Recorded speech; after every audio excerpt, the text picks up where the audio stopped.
احمد ونصلی علی رسولہ الکریم واعوذ باللہ من الشیطان الرجیم بسم اللہ الرحمن الرحیم شہر رمضان الذی انزل فیہ القرآن۔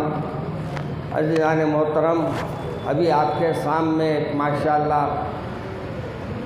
جو تقاریریں ہوئی ہے، میں یہ سمجھتا ہوں کہ اس کے بعد آپ کو کچھ بیان کرنا میں ضروری نہیں سمجھتا، لیکن یہاں کے ذمہ داروں نے انتظامات کیے ہیں، مگر افسوس یہ ہے کہ ہم لوگ ابھی بھی دین کے طرف مائل ہونے کے لیے تیار نہیں ہیں۔ ہم اپنے زندگی بھر پیٹ کو دیکھیں، یہ مہینے بھی ہے تو پیٹ کو دیکھ رہے ہیں، حالانکہ پیٹ ہمارے لیے اللہ نے اس لیے نہیں رکھا کہ تم پیٹ بھرتے رہو، صرف عبادت نہ کرو، بلکہ اللہ نے پیٹ کو اس لیے رکھا تھا کہ آپ اتنا کھا سکے کہ آپ کو عبادت میں لطف آ جائے۔ آج ہم لوگ کا کھانا عجیب ہو گیا۔ ایک صاحب سے پوچھا جیریں گئی کیوں، تو بولے کھانے کے واسطے، کھا رہے ہیں کیوں، بولے جینے کے واسطے۔ یہ دونوں بھی زندگی کے واسطے یا انہوں نے اپنے وقت کو لگا لیا۔ حقیقی زندگی یہ ہے میاں کم کھاؤ مگر جس نے پیدا کیا اس کا شکر ادا کرو، جس نے پیدا کیا اس کے احکامات پہ چل۔ آج افسوس یہ ہوتا ہے میرے کو، کلمہ پڑھنے والے جتنے ہیں کلمے تو پڑھتے ہیں مگر کلمے کے معنی نہیں جانتے، کلمے کی حقیقت کو نہیں جانتے۔ رمضان المبارک آ رہا ہے، آپ نے ابھی سماعت فرمایا، میرے سرکار رجب سے دعا فرماتے تھے اس مہینے مبارک میں آنے کے لیے، اے اللہ میری صحت میں برکت دے، میری عمر میں برکت دے، اے اللہ یہ وہ 2 مہینے ہماری عمر میں برکت دے تاکہ ہم رمضان کا جو آپ انعام ہم کو دے رہے ہیں اس کا لطف حاصل کر سکے، اس سے ہم فائدہ کما سکے۔ اس لیے اللہ نے ان 3 اشروں میں رمضان کے ایسا بڑا اعلان فرما دیا ہے کہ اگر اللہ سے محبت کرنے والا، رسول سے محبت کرنے والا اگر کوئی ہے تو یہ 3 عشرے جو آتے ہیں، پہلا عشرہ اللہ تبارک و تعالیٰ نے فرمایا مغفرت کا عشرہ ہے، رحمت کا عشرہ ہے۔ رحمت یعنی اللہ کی رحمت، محلے والے کی نہیں۔ رحمت کس کی ہے؟ یہ وہ رحمت ہے جو آپ غفلت میں بھی ہے تو آپ پہ رحمت برسا رہا ہے، آپ نافرمانیاں کر رہے ہیں تو بھی آپ صحت مند ہیں، آپ نافرمانیاں کر رہے ہیں تو بھی پیٹ بھر کھلا رہا، حرام کھا رہے ہیں تو بھی اللہ آپ کو اپنی حفاظت میں رکھ رہا۔ یہ آپ کو بتا رہا ہے کہ دیکھو میں تمہارے اوپر رحم کر رہا ہوں، تمہاری وجہ سے نہیں بلکہ تمہارے اور میرے آقا حضرت محمد مصطفیٰ صلی اللہ علیہ وسلم کی وجہ سے۔ میرے عزیز، اس سے پہلے کی قوموں پہ عذاب آئے ہیں، ایک سے خطرناک ایک عذاب آئے ہیں۔ ناپ تول میں ڈنڈی مارنے والوں کا انجام کیا ہوا، دھوکے دینے والوں کا انجام کیا ہوا۔ کھولو قرآن پاک، پڑھنا شروع کرو قرآن پاک، سمجھنا شروع کرو قرآن پاک، مگر افسوس ہم نہ قرآن کو کھولتے ہیں، قرآن پاک کی محبت رکھتے ہیں، رسول سے محبت رکھتے ہیں۔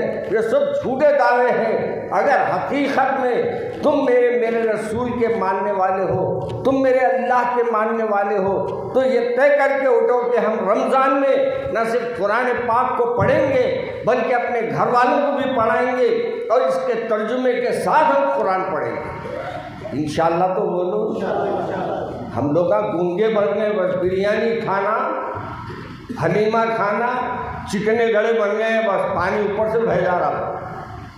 میرے بھائی یاد رکھو، آج اسٹیج پہ بولنے والے کم ہوتے جا رہے ہیں۔ اب جو ہمارے نئے پیڑھی آ رہی ہے، یہ لوگوں کی ہمت آپ لوگوں کو بڑھانا ہے، مگر افسوس یہ ہے کہ ہمارے لوگوں نے، ہمارے کمیٹی کے لوگوں نے اماموں کو، مؤذنوں کو، خطیبوں کو بھی پیک کر کے رکھ دیا ہے۔ یہ نہیں بولنا، یہ نہیں بولنا، یہ نہیں بولنا، کیا بولنا؟ ہم جس سے راضی ہے وہ بولنا۔ مگر یہاں کی بات نہیں بول رہا ہوں، میں شہر کی بات بول رہا ہوں۔ یہاں کے صدر صاحب بھی موجود ہیں یہاں، انہوں بولیں گے میرے کو دیکھ کے بولے ہوں گے، نہیں یہاں کی بات نہیں بول رہا ہوں، میں جنرل مارکیٹ کا ہوں، میں کسی پہ تنقید نہیں کرتا اور تنقید کرنے والوں پہ تنقید بھی نہیں کرتا۔ اس وجہ سے میرے پہ کوئی تنقید کرا تو میں بولتا ہوں اللہ میاں میرے پاس تو کوئی نیکیاں نہیں ہیں، ان کے نیکیاں فری میں ٹرانسفر کر رہے ہیں آپ، تو تھینک یو، شکریہ آپ کا۔ کوئی شکایت کرتا ہے آپ کی، کوئی غیبت کرتا ہے آپ کی، کوئی چغلی کرتا ہے آپ کی، تو آپ کو گھر بیٹھے انہیں ثواب پہنچا۔ اس لیے ہمارے بزرگوں نے، میں ایک محاورہ اس میں بات بولا تھا، تو ایک صاحب آ کے بولے مولانا ایسا کر سکتے کیا بولتے، غالباً امام ابو حنیفہ ہے یا کوئی، مجھے یاد نہیں آ رہا ہے، کہ انہوں نے کہا تھا کہ اگر میں کو کبھی کوئی غیبت کرنے کا بھی معاملہ آیا، شکایت کرنا کا بھی معاملہ آیا، تو میں اپنے والدین کی کروں گا۔ تو پوچھا حضرت یہ کیوں کرنا چاہتے ہیں؟ کہا کہ میرے نیکیوں کو اگر ٹرانسفر کرنا ہے تو میرے والدین کو کروں گا، میں ان کو کیوں کروں؟ تو مگر یہ محاورہ ہے، یہ بولے جانے والے آپ کو سمجھانے کے لیے ہے کہ آپ کے نیکیاں ٹرانسفر ہوتے ہیں، یہ بتانا چاہ رہے ہیں۔ اس میں یہ معاملہ نہیں ہے آپ جا کے آگے اماں باپ کی شروع کر دیں گے غیبت۔ ہم لوگ آدھا سمجھتے، آدھا نگل لیتے، آدھا اگل دیتے۔ ایک صاحب تقریر کر رہے تھے، تقریر کرتے ہوئے بولے دیکھو میاں، اللہ کے گھر میں راشن دو، اللہ کے لیے خیرات کرو، اللہ کے لیے وہ دو، یہ دو، سوپ دو بولے تو یہ بولے مولانا 100 شیطانہ روکتے اس کو دینے کی آواز سے۔ یہ صاحب بولے مولانا میں جو کام کرتا ہوں اللہ کے فضل سے کوئی نہیں روکتا میرے کو۔ بولے آپ کو شیطان روکے گا؟ تو بولے آپ ٹھہریے، جمعے کا نماز کا وقت تھا، بولے آپ کمیٹی کے ساتھ ٹھہریے، میں جا کے اپنے گھر میں 2 چاول کے تھیلے لایا ہوں، کل 1 تھیلا لا کے آپ کی مسجد میں دے دوں۔ انہوں بولے جائیے، ضرور لائیے، بہت اچھی بات ہے۔ وہاں جانے کے بعد گھر گئے، گھر جانے کے بعد چاول کا تھیلا لے کے اپنی گاڑی پہ رکھ لیے۔ بھی بولی یہ کیا کر رہی؟ تو بولے میاں یہ میں مسجد میں دے رہا ہوں غریبوں کو دینے کے آواز سے۔ تو بولے اپنی اولاد کو نہیں رکھ کے مسجدوں میں دے رہے، رکھو یہاں چاول کا تھیلا۔ اور بیوی سے کوئی نہیں ڈرتا، نہیں آج کل اچھے لوگ ڈرتے۔ تھیلا رکھ دیے، پھر مسجد کو آئے، بولے کیا ہوا؟ بولے حضرت 100 شیطانوں کو میں شکست کیا، شیطان کی اماں سے میں شکست کھا گیا، اپنے بیگم سے میں شکست کھا گیا۔ تو میرے عزیز دوستو، میرے کو بھی آپ سے اتنا ہی کہنا ہے کہ اس مبارک مہینے کی قدر کر لو، پھر رمضان آئندہ ملیں گا نہیں معلوم، پھر ہم زندہ رہیں گے نہیں رہیں گے معلوم نہیں۔ یہ دن، یہ راتیں ہماری پہلے جو 10 دن ہے وہ اللہ کی رحمت آنے والی ہے، رحمتوں کو حاصل کرنے کی کوشش کرو، اور دوسرے 10 دن مغفرت کے ہیں، اللہ سب کو معاف کر دے گا، اللہ سے مغفرت طلب کرو۔ اور تیسرا عشرہ جو آئے گا وہ جہنم سے رسید، یعنی جہنم سے آزادی کا آئے گا، اس میں لوگوں کو اللہ تبارک و تعالیٰ جہنم سے آزاد کرے گا، تو ان میں اپنے کو رو کر شامل کرنے کی کوشش کرو۔ میرے بھائی، میں نے شب قدر کے جلسے میں ایک بات کہی تھی، شب برات کے جلسے میں، کہ بھائی یاد رکھو فیصلے تو ہو چکے ہیں، ہمارے زندگی اور موت کے فیصلے شب برات میں ہو چکے ہیں، کیونکہ اللہ خود فرماتا ہے فیہا یفرح کل امر حکیم، ہم نے ہر اہم بات کے فیصلے کر چکے ہیں، اب رمضان تک وہ فیصلوں پہ عمل ہونا ہے، اور 27ویں رمضان کو وہ فیصلے اپنے تقسیم کر دیے جائیں گے، پھر آپ کا آئندہ سال کا راشن اس میں لکھا جائے گا۔ راشن لکھنے کے معنی کیا ہے معلوم نہیں؟ معلوم ہم کو راشن اس کے نام پہ لکھا جاتا ہے جو زندہ رہنے والا ہے۔ اللہ میاں بھی راشن لکھیں گے، 6 مہینے کا لکھ دو جعفر میاں کے نام پہ، میں اپنا نام بول رہا ہوں اس لیے لوگوں کا نام بولا تو بولیں گے دیکھیں مولانا کہ ہم کو لڑکانے کی بات کر کے، ارے میاں میں لڑکانے والا کون؟ لڑکانے والا جب لڑکانا چاہتا اچھے اچھوں کو لڑکا دے، اچھے اچھوں کو اللہ زمین دوست کر دیتا، اچھے اچھوں کو خبروں میں اتار دیتا، اچھے اچھوں کو بھاری گاڑیوں میں پھرنے والے آج خبروں کے اندھیرے میں ہے، یہ دھوپ میں نیچے کیا ہو رہا ہے وہ جانتے ہیں، اللہ جانتا ہے۔ میرے عزیز دوستو، اس مبارک مہینے کی قدر کرنا ہے تو آج سے یہ طے کر لو کہ اس مبارک مہینے میں آنے والی کتاب قرآن پاک کو ہم اپنے گھروں میں پڑھنا شروع کر دیں گے، اس کو چومنے کی چیز نہیں بنائیں گے، اس کو چاٹنے کی چیز نہیں بنائیں گے، اس کو گھر میں برکت کی چیز نہیں بنائیں گے، بلکہ اس کتاب کو ہم پڑھنے کی چیز بنائیں گے، عمل کرنے کی چیز بنائیں گے، اور ایک ایک قرآن پاک کی آیت کو پڑھیں گے۔ اللہ تبارک و تعالیٰ قرآن پاک کی آیت میں فرماتا ہے فَبِأَيِّ آلَاءِ رَبِّكُمَا تُكَذِّبَانِ۔ کبھی اس کا ترجمہ دیکھا؟ کتنے لوگ ہیں اس کے ترجمے سے واقف ہو؟ بولو، واقف ہی نہیں۔ اللہ فرما رہا ہے ہماری کبھی نعمتوں کو دیکھا ہے تم نے؟ ہم نے کتنی نعمتیں دی ہیں تم کو، تم تصور نہیں کر سکتے۔ ان نعمتوں کے باوجود تم ہماری ناشکری کرتے ہیں، پھر بھی ہم تم کو عطا کرتے ہیں، پھر بھی ہم تم کو دیتے ہیں۔ آج مجھے حیرت ہوتی ہے کہ یہاں جلسہ ہو رہا اور دکانوں پر بیٹھے ہوئے ہیں، گپ بازی کر رہے ہیں، موبائلات دیکھ رہے ہیں، مگر جلسے میں نہیں آ رہے۔ یہ بدبختی نے تو کیا ہے مسلمانوں، یہ مسلمانوں کے لیے بدبختی ہے۔ آج ہم کو دین کی بات سننے کے لیے تیار نہیں ہے۔ بس یہ ہونا کہ ہمارے کو دعوت کا ہونا نظام، یہاں اگر دوپہر کا رکھتے ماشاءاللہ تو پورے میدان پوری حصہ بھرا ہوا رہتا تھا۔ کب تک کھائیں گے میاں؟ یہ کھاتے کھاتے ایک دن ہم خبر میں جائیں گے، اللہ پوچھے گا میاں کیا کھا کے آئے؟ کیا جواب دیں گے؟ حلال تھا یا حرام تھا؟ کیا جواب دیں گے؟ کیا جواب دیں گے اس وقت؟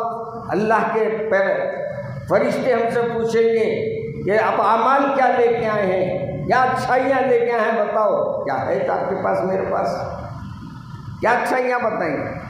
ابھی مولانا نے واقعہ سنایا نا، پہلے حیدرآباد بہت نظام کا شہر مشہور تھا، یہاں پہ ایک خاص خوبی تھی پورے ہندوستان میں، حیدرآباد میں، کہ پہلے رمضان میں ہوٹل کو پردے ڈال دیے جاتے تھے کہ بے شرم لوگ جو اندر کھا رہے ہیں ان کو باہر والے نہ دیکھیں، مگر اب پردے بھی نکل گئے ہوٹلوں سے۔ اب ہمارے کو ڈرانے کا ایک چاٹ آتا، 16 دن ہے رمضان کو، 11 دن ہے رمضان کو، 6 دن ہے رمضان کو، 5 دن ہے رمضان کو۔ ارے کہہ کے واسطے بابا نہیں مولانا، ہم اپنے لوگوں کو کھانے کے طرف راغب کرنے کے لیے کریں، کتنا کھلاتے میاں، کھلانے کے بجائے ان کو اللہ کے طرف بلاؤ۔ ہمارا نوجوان آج بہت بھٹک گیا ہے، گمراہی کے حوالے ہو گیا ہے، اس کو دنیا کی نعمتیں تو دکھ رہی، چیزیں تو دکھ رہی، مگر حشر میں آنے والے وہ سوال جواب بھول گیا جس میں اللہ کے سامنے آپ کو اور مجھے کھڑے ہونا ہے۔ وہاں 3 رجسٹر آپ کو دیے جائیں گے، ایک رجسٹر کے گناہ رہیں گے لکھے ہوئے، اور بندہ بھی کیا چالو رہیں گا، وہاں بھی چالاکی نہیں چھوڑیں گا، بڑے بڑے گناہ جا دیکھے ہلو کارا پلٹ دیں گا، چھوٹے چھوٹے گناہ بڑھ کے سنا دیں گا، بڑے گناہ چھپا دیں گا۔ اللہ میاں بھی کیا کرے گا، اس نے چھپایا وہ بھی چھپا دے گا۔ ارے میاں وہ تو تم پہ رحم کر رہا ہے، تمہارا بخشش کرنے کے لیے۔ جنت کس کے واسطے بنی؟ جب صاحب بولے میرے باپ کا گھر ہے جنت، بھلا باپ کے گھر میں بھی بابا وراثت اتنا پڑتا تو تمہارے کو جنت ملتی۔ باپ کا گھر ضرور ہے، لیکن باپ کے گھر میں جانے کے واسطے بھی باپ کی اطاعت ضروری ہے۔ اللہ کی اطاعت کرو، جنت آپ کی ہے۔ اور کس کے لیے بنایا اللہ نے؟ مگر جنت میں جانے کچھ جنتی عمل کر لو، اپنے پڑوسیوں کا خیال رکھو، اپنے روزوں کا خیال رکھو۔ روزے غیبت سے خراب ہوتے ہیں، روزے برائی سے خراب ہوتے ہیں، غلط چیزیں دیکھنے سے روزے خراب ہوتے ہیں، غلط چیزیں سننے سے روزے خراب ہوتے ہیں۔ اس لیے اپنے روزوں کی حفاظت کرو۔ اور دوسری گزارش یہ ہے کہ قرآن پاک کی جتنے ہو سکتے ہیں تلاوت کرو۔ اور ہمارے محترم نے جیسے آپ کے سامنے 2 علماء کرام نے خطاب کیا ہے، ان کے خطابات کو سن کر عمل کرو، انشاءاللہ دنیا میں بھی عزت اللہ عطا فرمائے گا، آخرت میں بھی عزت عطا فرمائے گا۔ میرے عزیزان محترم، یہاں کے سامعین کرام کے ساتھ ساتھ ذمہ داروں نے آج جو مجھے یہاں بلایا، میں ان کا بھی شکریہ ادا کرتا ہوں۔ ماشاءاللہ اسٹیج پہ ہمارے یہاں کے مجلس کے ذمہ دار، مسجد کے ذمہ دار بھی تشریف فرما ہے، ماشاءاللہ ان سے بھی میں شکریہ بھی ادا کرتا ہوں اور ان کو دراز عمر کی دعا بھی دیتا ہوں۔ اور عوام کی خدمت آپ حضرات جو کر رہے ہیں اللہ اسے قبول فرمائے، اور لوگوں کے لیے، آپ کے لیے، اور جو مساجد کی خدمت کر رہے ہیں اللہ بھی اسے قبول فرمائے۔ ربنا تقبل منا انک انت السمیع العلیم وتب علینا انک انت التواب الرحیم رب اغفر وارحم انت خیر الراحمین۔ اللهم انی اعوذ بک من جہد البلاء ودرک الشقاء وسوء الخزائی و شماتت الاعدائی اللہم احفظنا من کل بلائی الدنیا و عذاب الآخرہ سبحان ربک رب العزت عما یصفون والسلام علی المرسلین والحمد للہ رب العالمین.